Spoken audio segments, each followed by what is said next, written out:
The Stainless Steel Rat by Harry Harrison. This story was first published in Astounding Science Fiction, August 1957. Part 1.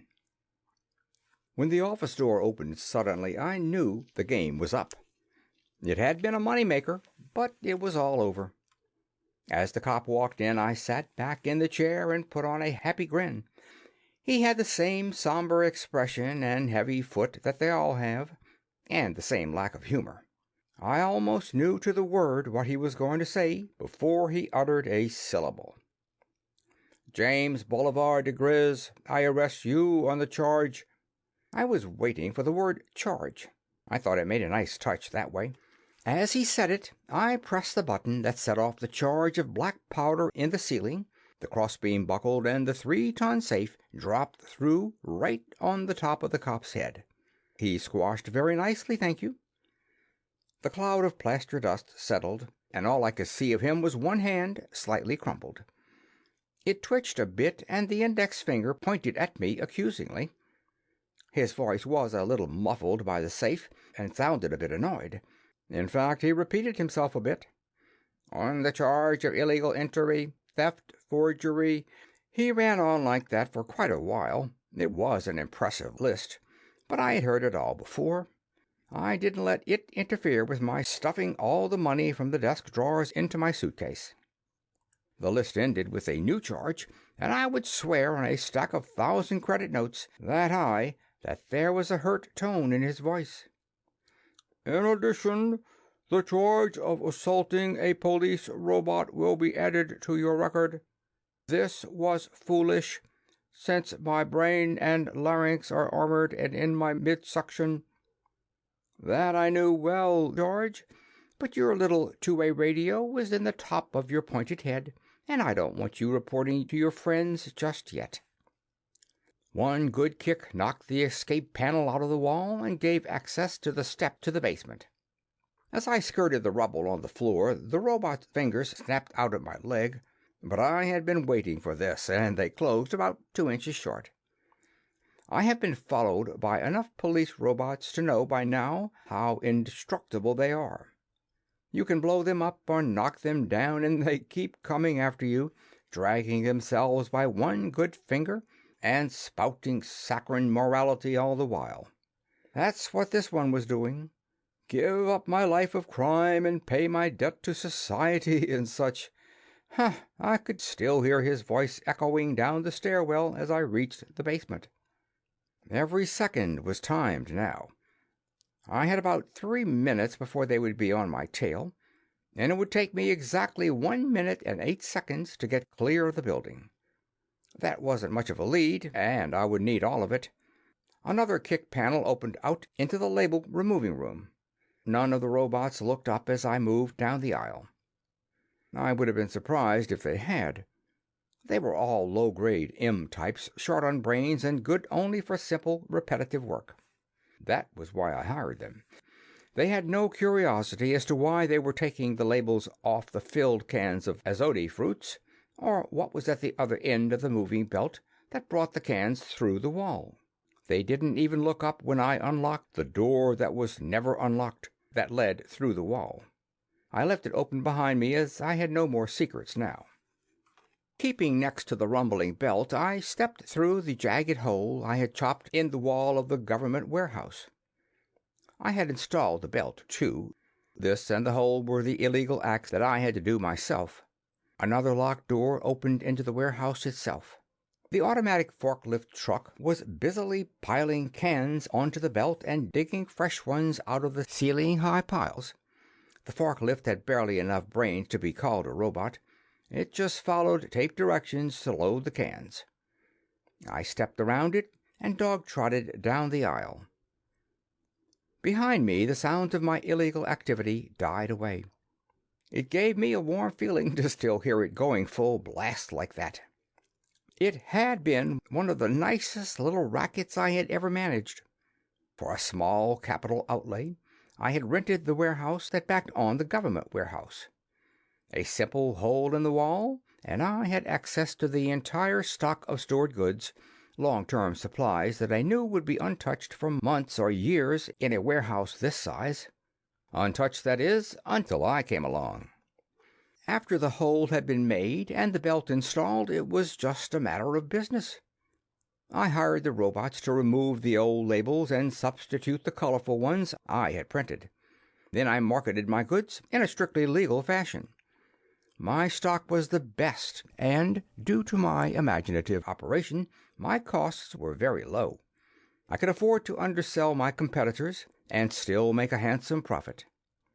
The local wholesalers had been quick to sense a bargain, and I had orders from months ahead. It had been a good operation, and could have gone on for quite a while. I stifled that train of thought before it started. One lesson that has to be remembered in my line of business is that when an operation is over, it is over. The temptation to stay just one more day or to cash just one more check can be almost overwhelming. How well I know. I also know that it is also the best way to get better acquainted with the police. Turn your back and walk away and live to graft another day.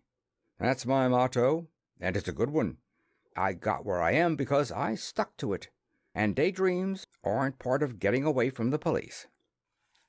I pushed all thoughts from my mind as I reached the end of the aisle. The entire area outside must have been swarming with cops by this time, and I had to move fast and make no mistakes. A fast look right and left. Nobody in sight.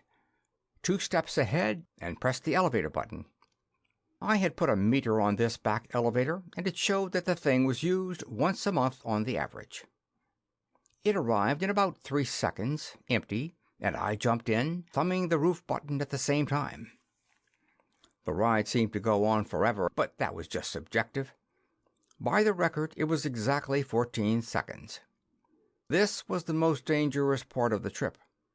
I tightened up as the elevator slowed.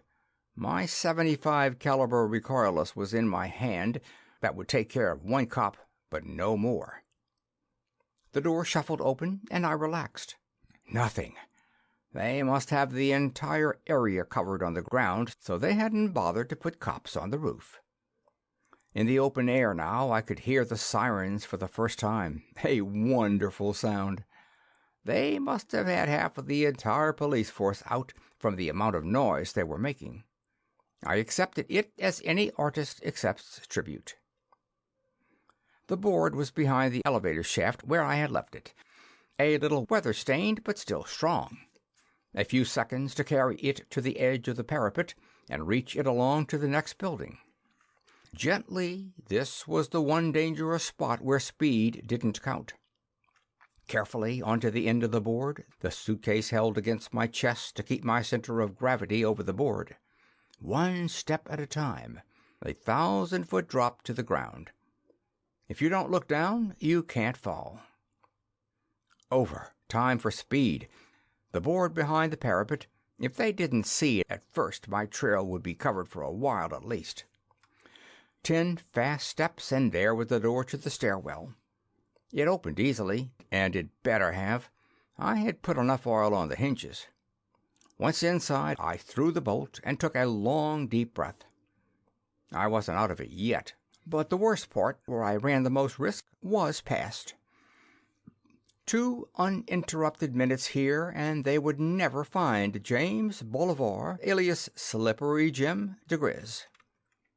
The stairwell at the roof was a musty, badly lit cubicle that was never visited.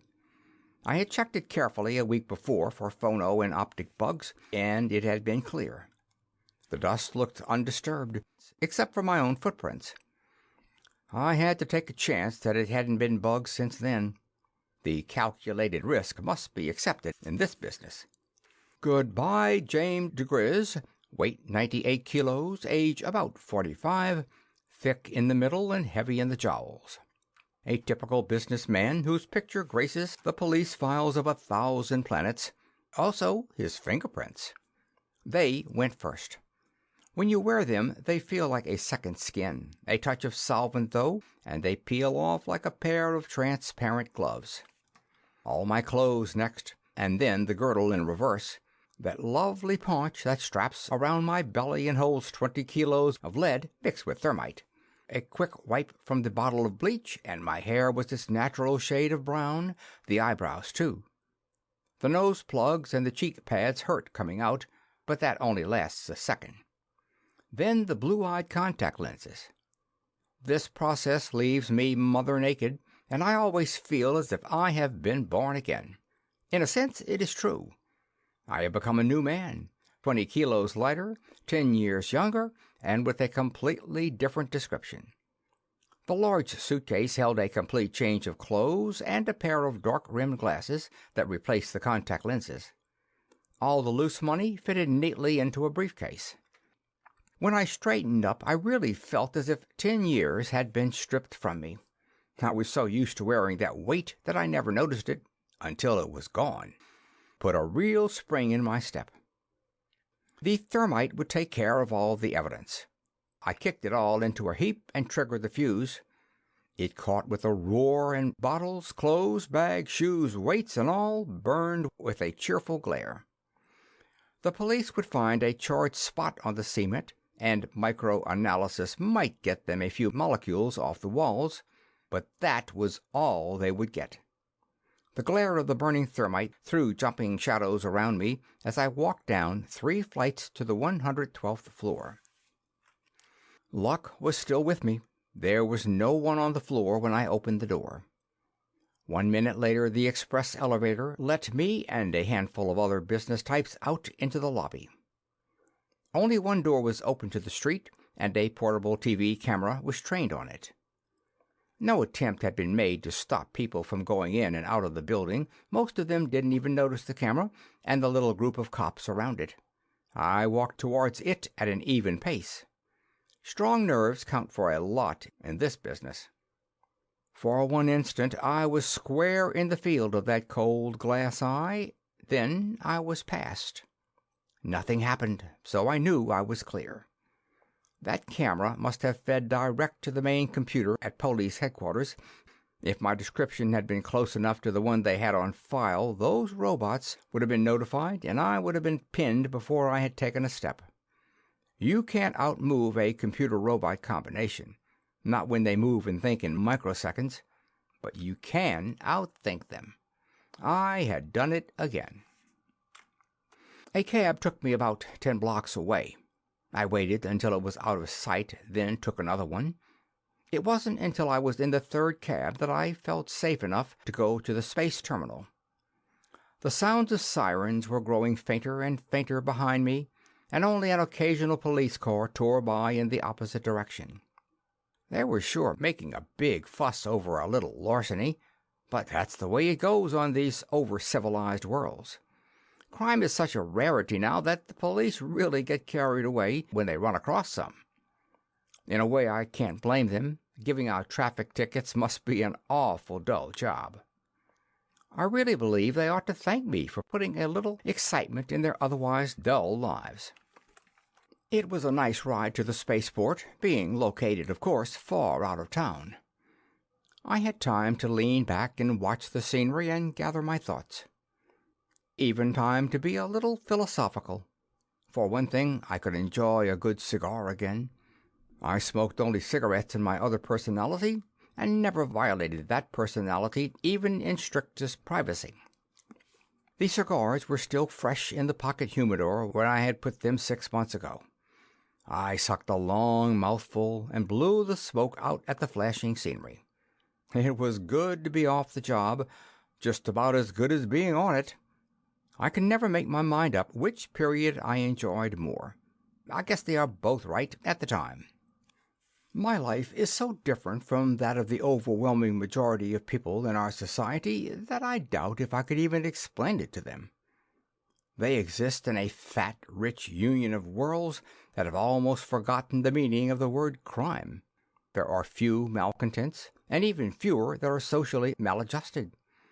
The few that are still born, in spite of centuries of genetic control, are caught early, and the aberration quickly adjusted. Some don't show their weakness until they are adults. They are the ones who try their hand at petty crime, burglary, shoplifting, and such. They get away with it for a week or two, or a month or two, depending on the degree of their native intelligence. But sure as atomic decay, and just as predestined, the police reach out and pull them in. That is almost the full extent of crime in our organized, dandified society.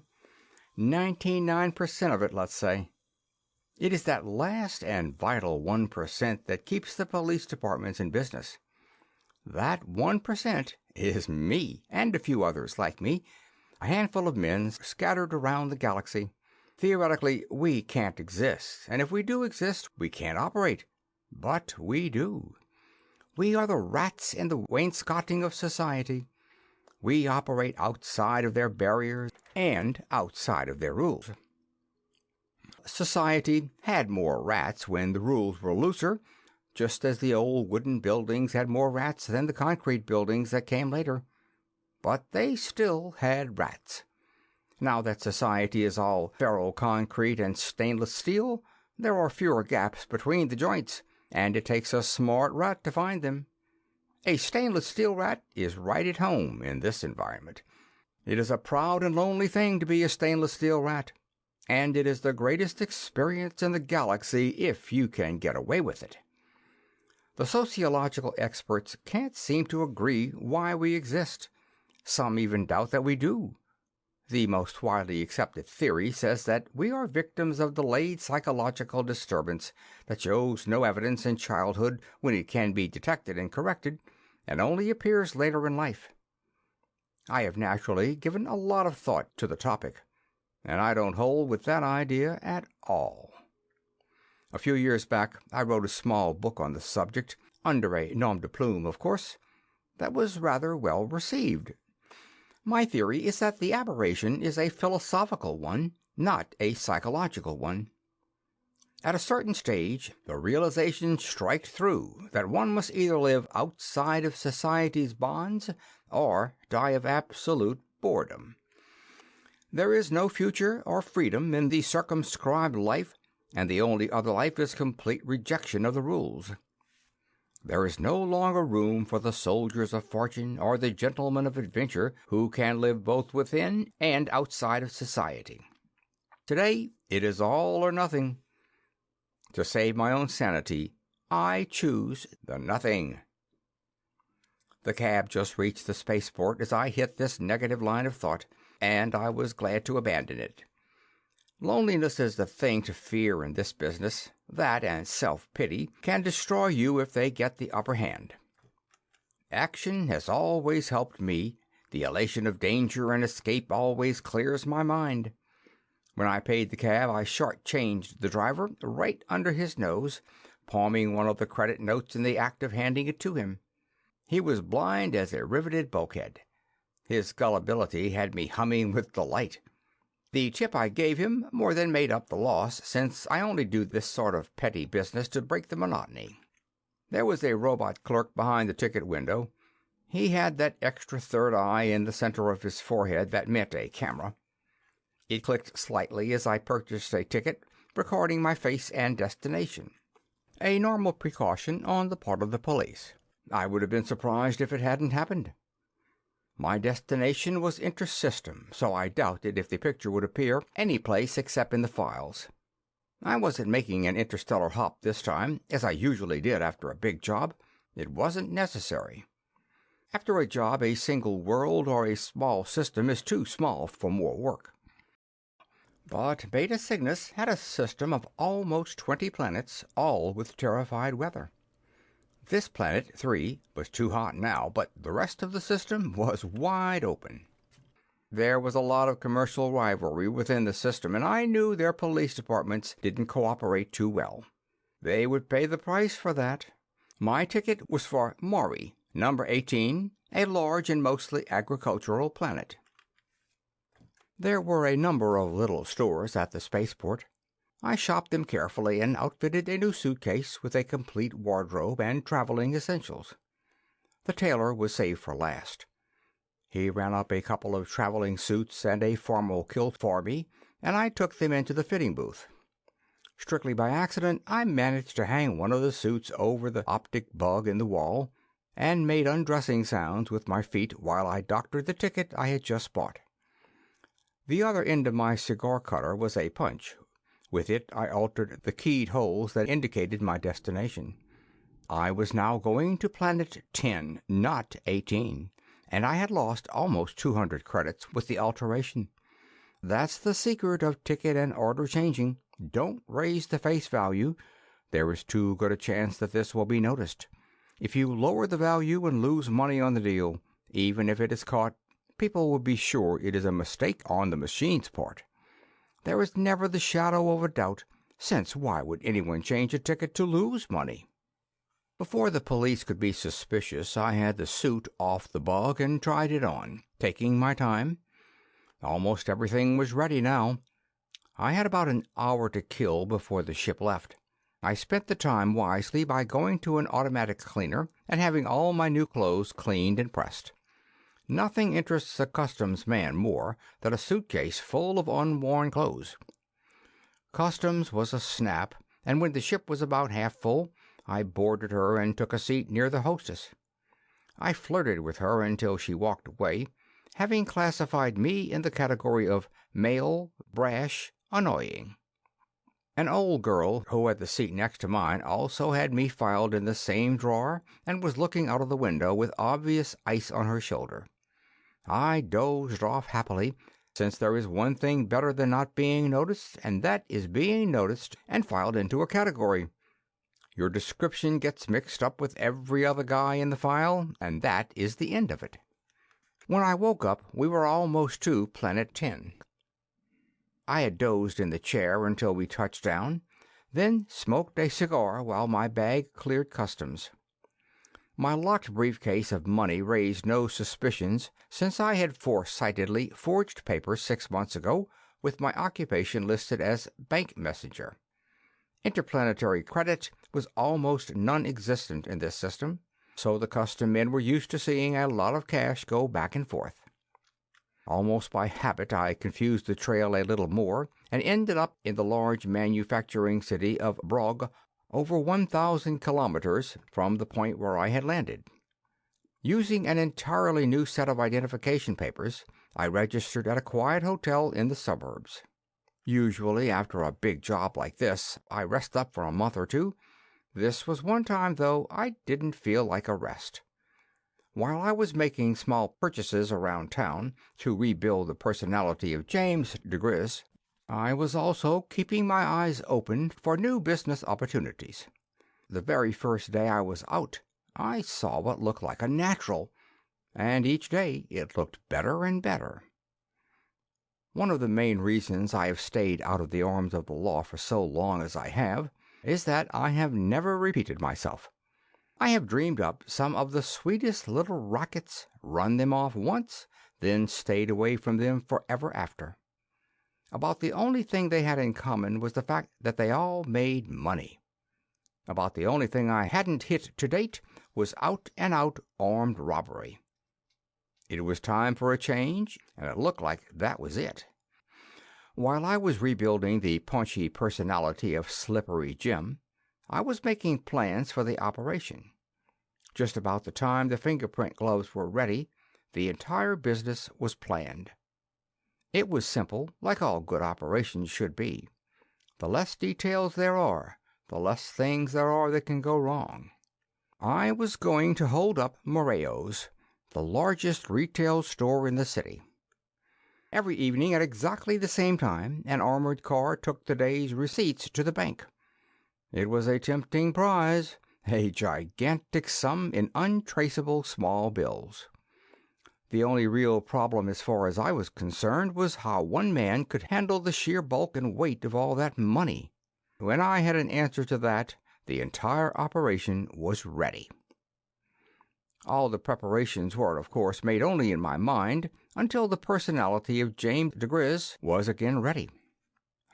The day I slipped that weighted belly back on, I felt I was back in uniform. I lit my first cigarette almost with satisfaction, then went to work.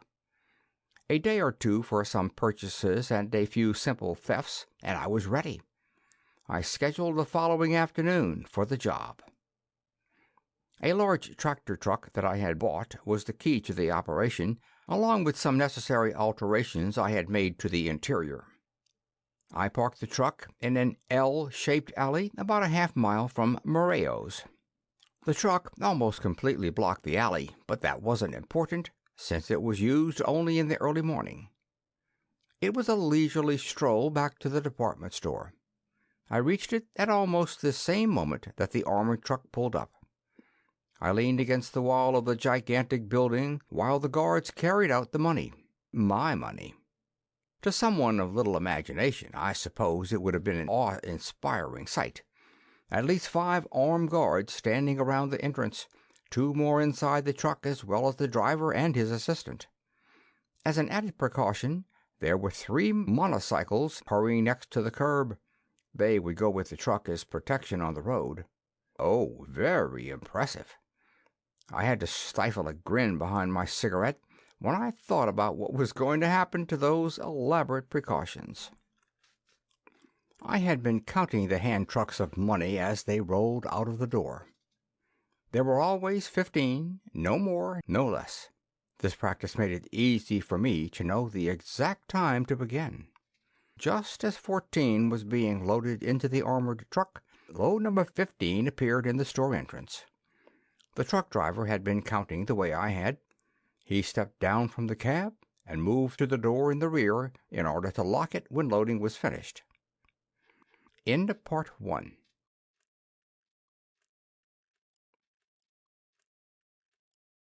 Part 2 of The Stainless Steel Rat by Harry Harrison. We synchronized perfectly as we strolled by each other. At the moment he reached the rear door, I reached the cab. Quietly and smoothly, I climbed up into it and slammed the door behind me. The assistant had just enough time to open his mouth and pop his eyes when I placed an anesthetic bomb on his lap. He slumped in an instant. I was, of course, wearing the correct filter plugs in my nostrils. As I started the motor with my left hand, I threw a larger bomb through the connecting window to the rear with my right. There were some reassuring thumps as the guards there dropped over the bags of change. The entire process hadn't taken 6 seconds. The guards on the steps were just waking up to the fact that something was wrong. I gave them a cheerful wave through the window and gunned the armored truck away from the curb. One of them tried to run and throw himself through the open rear door, but he was a little too late. It all had happened so fast that not one of them had thought to shoot. I had been sure there would be a few bullets. The sedentary life on these planets does slow the reflexes. The motorcycle drivers caught on a lot faster. They were after me before the truck had gone 100 feet. I slowed down until they had caught up, then stamped on the accelerator, keeping just enough speed so they couldn't pass me. Their sirens were screaming, of course, and they had their guns working. It was just as I had planned. We tore down the street like jet racers, and the traffic melted away before us. They didn't have time to think and realize that they were making sure the road was clear for my escape. The situation was very humorous, and I'm afraid I chuckled out loud as I tooled the truck around the tight corners. Of course, the alarm had been turned in, and the roadblocks must have been forming up ahead, but that half-mile went by fast at the speed we were doing. It was a matter of seconds before I saw the alley mouth ahead. I turned the truck into it, at the same time pressing the button on my pocket shortwave. Along the entire length of the alley my smoke bombs ignited. They were, of course, homemade, as was all my equipment. Nevertheless, they produced an adequately dense cloud in that narrow alley. I pulled the truck a bit to the right until the fender scraped the wall, and only slightly reduced my speed. This way I could steer by touch. The motorcycle drivers, of course, couldn't do this, and had the choice of stopping or rushing headlong into the darkness. I hope they made the right decision, and none of them were hurt. The same radio impulse that triggered the bombs was supposed to have opened the rear door of the trailer truck up ahead and dropped the ramp. It had worked fine when I had tested it. I can only hope now that it did the same in practice. I tried to estimate the distance I had gone in the alley by timing my speed, but I was a little off. The front wheels of the truck hit the ramp with a destructive crash, and the armored truck bounced rather than rolled into the interior of the larger van. I was jarred around a bit and had just enough sense left to jam on the brakes before I plowed right through into the cab. Smoke from the bombs made a black midnight of everything. That and my shaken-up brains almost ruined the entire operation.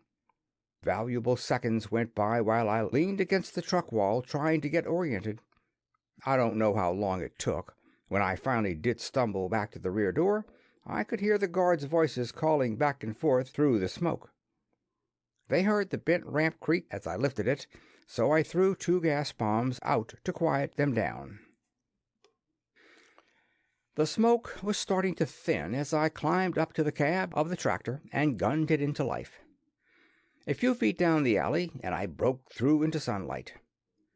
The alley mouth opened out into a main street a few feet ahead, and I saw 2 police cars tear by. When the truck reached the street, I stopped and took careful note of all witnesses. None of them showed any interest in the truck or the alley. Apparently, all the commotion was still at the other end of the alley. I poured power into the engine and rolled out into the street, away from the store I had just robbed. Of course, I only went a few blocks in that direction, then turned down a side street. At the next corner, I turned again and headed back toward Moreo's, the scene of my recent crime. The cool air coming in the window soon had me feeling better. I actually whistled a bit as I threaded the big truck through the service roads. It would have been fine to go up the highway in front of Moreo's and see all the excitement, but that would have been only asking for trouble. Time was still important. I had carefully laid out a route that avoided all congested traffic, and this was what I followed. It was only a matter of minutes before I was pulling into the loading area in the back of the big store. There was a certain amount of excitement here, but it was lost in the normal bustle of commerce. Here and there a knot of truck drivers or shipping foremen were exchanging views on the robbery. Since robots don't gossip, the normal work was going on. The men were, of course, so excited that no attention was paid to my truck when I pulled into the parking line next to the other vans. I killed the engine and settled back with a satisfied sigh. The first part was complete. The second part of the operation was just as important, though. I dug into my paunch for the kit that I always take on the job for just such an emergency as this. Normally I don't believe in stimulants, but I was still groggy from the banging around. 2 cc's of Linatin and my anti-cubital cleared that up quickly enough. The spring was back in my step when I went into the back of the van. The driver's assistant and the guards were still out and would stay that way for at least 10 hours. I arranged them in a neat row in the front of the truck where they wouldn't be in my way, and went to work. The armored car almost filled the body of the trailer, as I knew it would. Therefore I had fastened the boxes to the walls. They were fine, strong shipping boxes with Moreo's printing all over them. It was a minor theft from their warehouse that should go unnoticed. I pulled the boxes down and folded them for packing. I was soon sweating and had to take my shirt off as I packed the money bundles into the boxes. It took almost 2 hours to stuff and seal the boxes with tape. Every 10 minutes or so I would check through the peephole in the door. Only the normal activities were going on. The police undoubtedly had the entire town sealed and were tearing it apart building by building, looking for the truck. I was fairly sure that the last place they would think of looking was the rear of the robbed store. The warehouse that had provided the boxes had also provided a supply of shipping forms. I fixed one of these on each box, addressed to different pickup addresses, and marked paid, of course, and was ready to finish the operation. It was almost dark by this time, however. I knew that the shipping department would be busy most of the night. The engine caught on the first revolution, and I pulled out of the parking rank and backed slowly up to the platform. There was a relatively quiet area where the shipping dock met the receiving dock. I stopped the trailer as close to the dividing line as I could. I didn't open the rear door until all the workmen were faced in a different direction.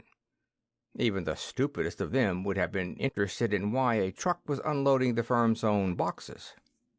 As I piled them up on the platform, I threw a tarp over them. It only took a few minutes. Only when the truck gates were closed and locked did I pull off the tarp and sit down on the boxes for a smoke. It wasn't a long wait. Before the cigarette was finished, a robot from the shipping department passed close enough for me to call him. "Over here. The M19 that was loading these burned out a brake pad. You better see that they're taken care of." His eyes glowed with the light of duty. Some of these higher M types take their job very seriously. I had to step back quickly as the forklifts and the M trucks appeared out of the doors behind me. There was a scurry of loading and sorting, and my haul vanished down the platform. I lighted another cigarette and watched for a while as the boxes were coded and stamped and loaded on the outgoing trucks and local belts. All that was left for me now was the disposing of the truck on some side street and changing personalities. As I was getting into the truck, I realized for the first time that something was wrong. I, of course, had been keeping an eye on the gate, but not watching it closely enough. Trucks had been going in and out. Now the realization hit me like a hammer blow over the solar plexus. They were the same trucks going both ways. A large red cross-country job was just pulling out. I heard the echo of its exhaust roar down the street, then die away to an idling grumble. When it roared up again, it didn't go away. Instead, the truck came in through the second gate. There were police cars waiting outside that wall, waiting for me. For the first time in my career, I felt the sharp fear of the hunted man. This was the first time I had ever had police on my trail when I wasn't expecting them. The money was lost, that much was certain, but I was no longer concerned with that. It was me they were after now. Think first, then act. I was safe enough for the moment. They were, of course, moving in on me, going slowly, as they had no idea of where I was in the giant loading yard.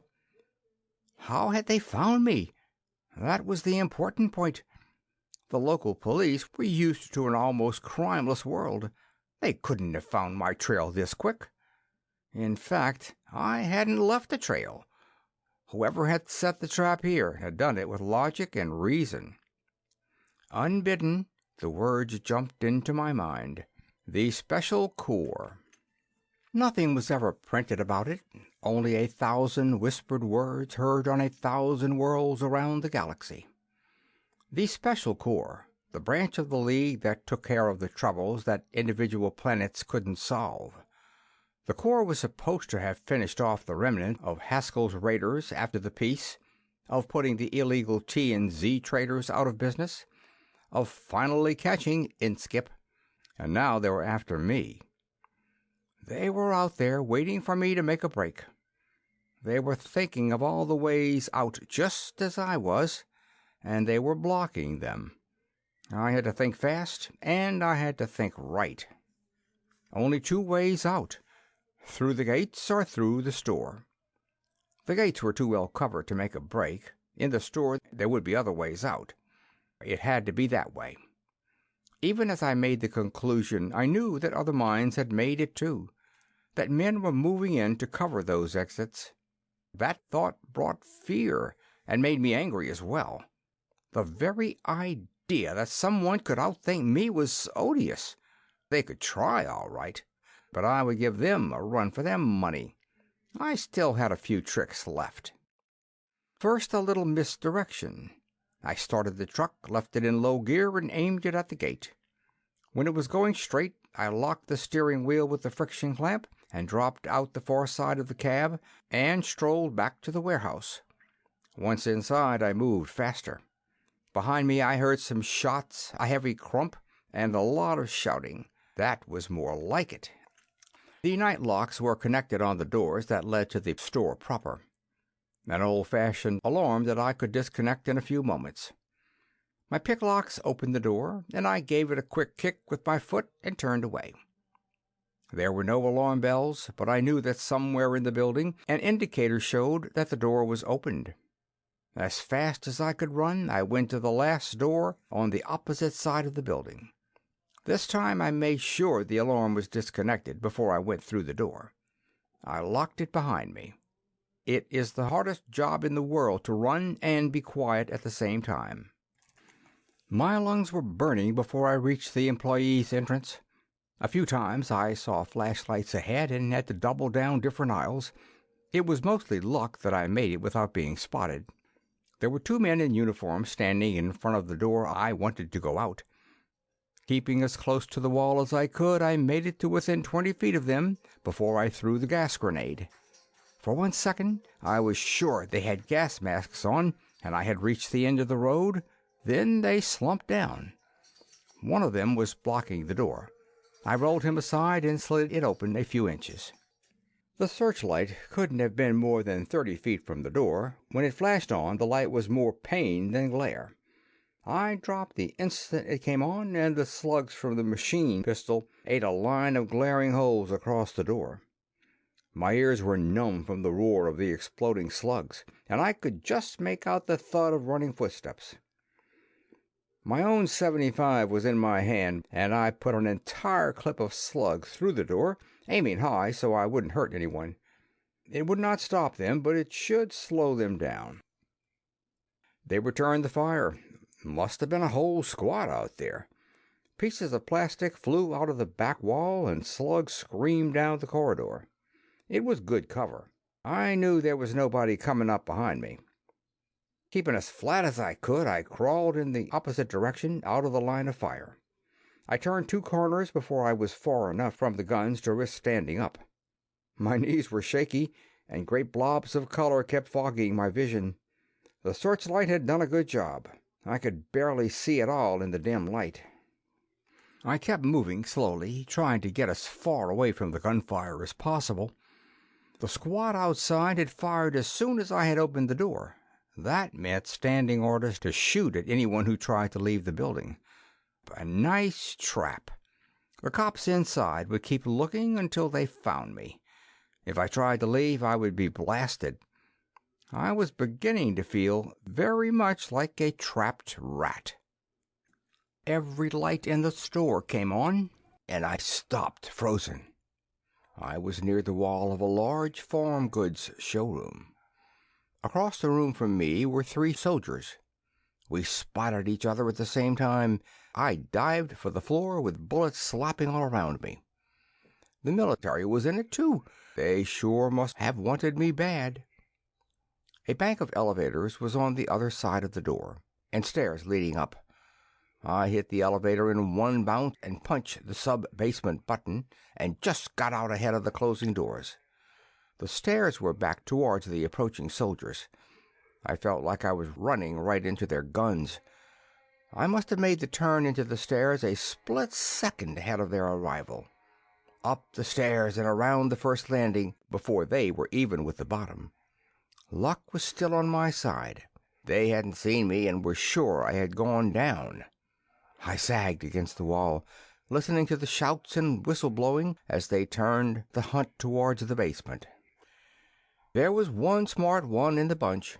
While the others were all following the phony trail, I heard him start slowly up the stairs. I didn't have any gas grenades left. All I could do was climb up ahead of him, trying to do it without making a sound. He came on slowly and steadily, and I stayed ahead of him. We went up 4 flights that way, me in my stockinged feet with my shoes around my neck, his heavy boots behind me making a dull rasping on the metal stairs.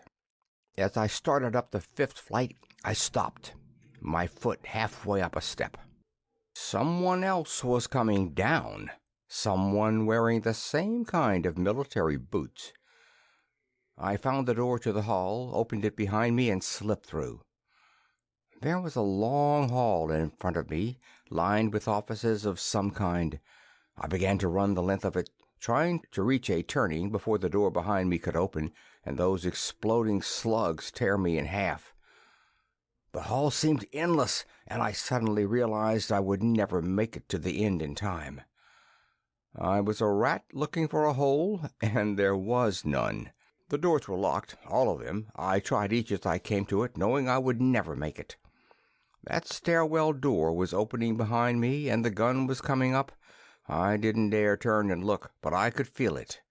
When the door opened under my hand, I fell through before I realized what had happened.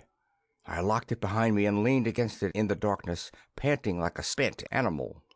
Then the light came on, and I saw the man sitting behind the desk, smiling at me. There is a limit to the amount of shock the human body can absorb. I'd had mine. I didn't care if he shot me or offered a cigarette. I had reached the end of my line. He did neither. He offered me a cigar instead. "Have one of these, diGriz. I believe they're your brand." The body is a slave of habit. Even with death a few inches away, it will respond to established custom. My fingers moved of their own volition and took the cigar. My lips clenched it, and my lungs sucked it into life. And all the time my eyes watched the man behind the desk, waiting for death to reach out. It must have shown. He waved toward a chair and carefully kept both hands in sight on top of the desk. I still had my gun. It was trained on him. "Sit down, diGriz, and put that cannon away. If I wanted to kill you, I could have done it a lot easier than herding you into this room." His eyebrows moved up in surprise when he saw the expression on my face. "Don't tell me you thought it was an accident that you ended up here?" I had, up until that moment, and the lack of intelligent reasoning on my part brought on a wave of shame that snapped me back to reality. I had been outwitted and outfought. The least I could do was surrender graciously. I threw the gun on the desk and dropped into the offered chair. He swept the pistol neatly into a drawer and relaxed a bit himself. "Had me worried there for a minute, the way you stood there rolling your eyes and waving this piece of field artillery around. Who are you?" He smiled at the abruptness of my tone. "Well, it doesn't matter who I am. What does matter is the organization that I represent." "The Corps?" "Exactly. The Special Corps. You didn't think I was the local police, did you? They have orders to shoot you on sight. It was only after I told them how to find you that they let the Corps come along on the job. I have some of my men in the building. They're the ones who herded you up here. The rest are all locals with itchy trigger fingers." It wasn't very flattering, but it was true. I had been pushed around like a Class M robot with every move charted in advance. The old boy behind the desk, for the first time I realized he was about 65, really had my number. The game was over. "All right, Mr. Detective, you have me, so there's no sense in gloating. What's next on the program? Psychological reorientation? Lobotomy? Or just plain firing squad?" "None of those, I'm afraid. I am here to offer you a job on the Corps." The whole thing was so ludicrous that I almost fell out of the chair laughing. Me, James diGriz, the interplanetary thief, working as a policeman? It was just too funny. The other one sat patiently, waiting until I was through. I will admit it has its ludicrous side, but only at first glance. If you stop to think, you will have to admit that who is better qualified to catch a thief than another thief? There was more than a little truth in that, but I wasn't buying my freedom by turning stool pigeon. "An interesting offer, but I'm not getting out of this by playing the rat. There is even a code among thieves, you know." That made him angry. He was bigger than he looked sitting down, and the fist he shook in my face was as large as a shoe. What kind of stupidity do you call that? It sounds like a line out of a TV thriller. You've never met another crook in your whole life, and you know it. And if you did, you would cheerfully turn him in if you could make a profit on the deal. The entire essence of your life is individualism. That, and the excitement of doing what others can't do. Well, that's over now, and you'd better start admitting it to yourself.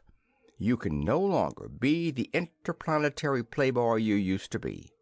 But you can do a job that will require every bit of your special talents and abilities. Have you ever killed a man? His change of pace caught me off guard. I stumbled out an answer.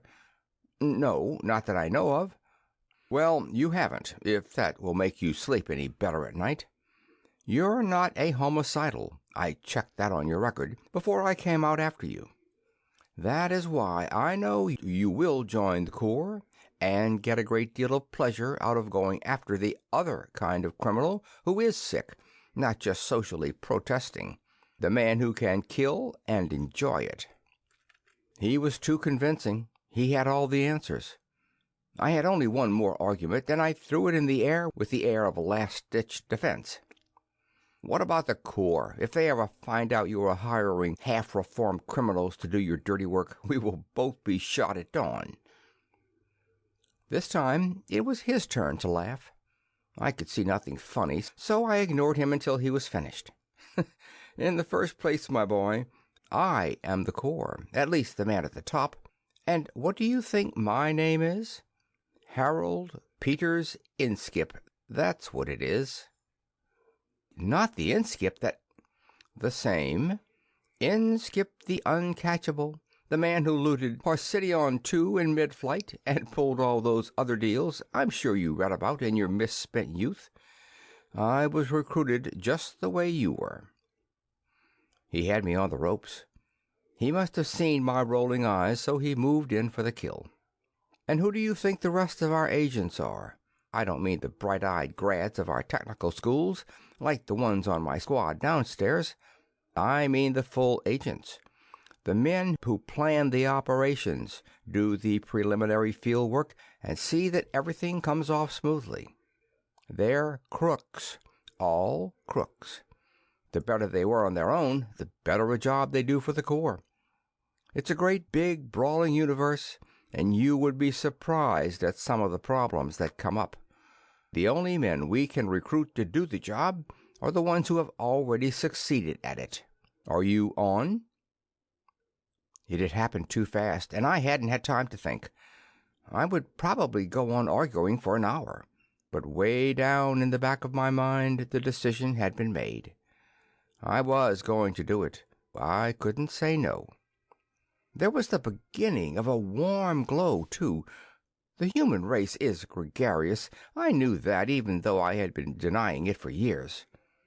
I was going to keep on doing the loneliest job in the universe, only I wasn't going to be doing it alone. End of Part 2. End of The Stainless Steel Rat by Harry Harrison.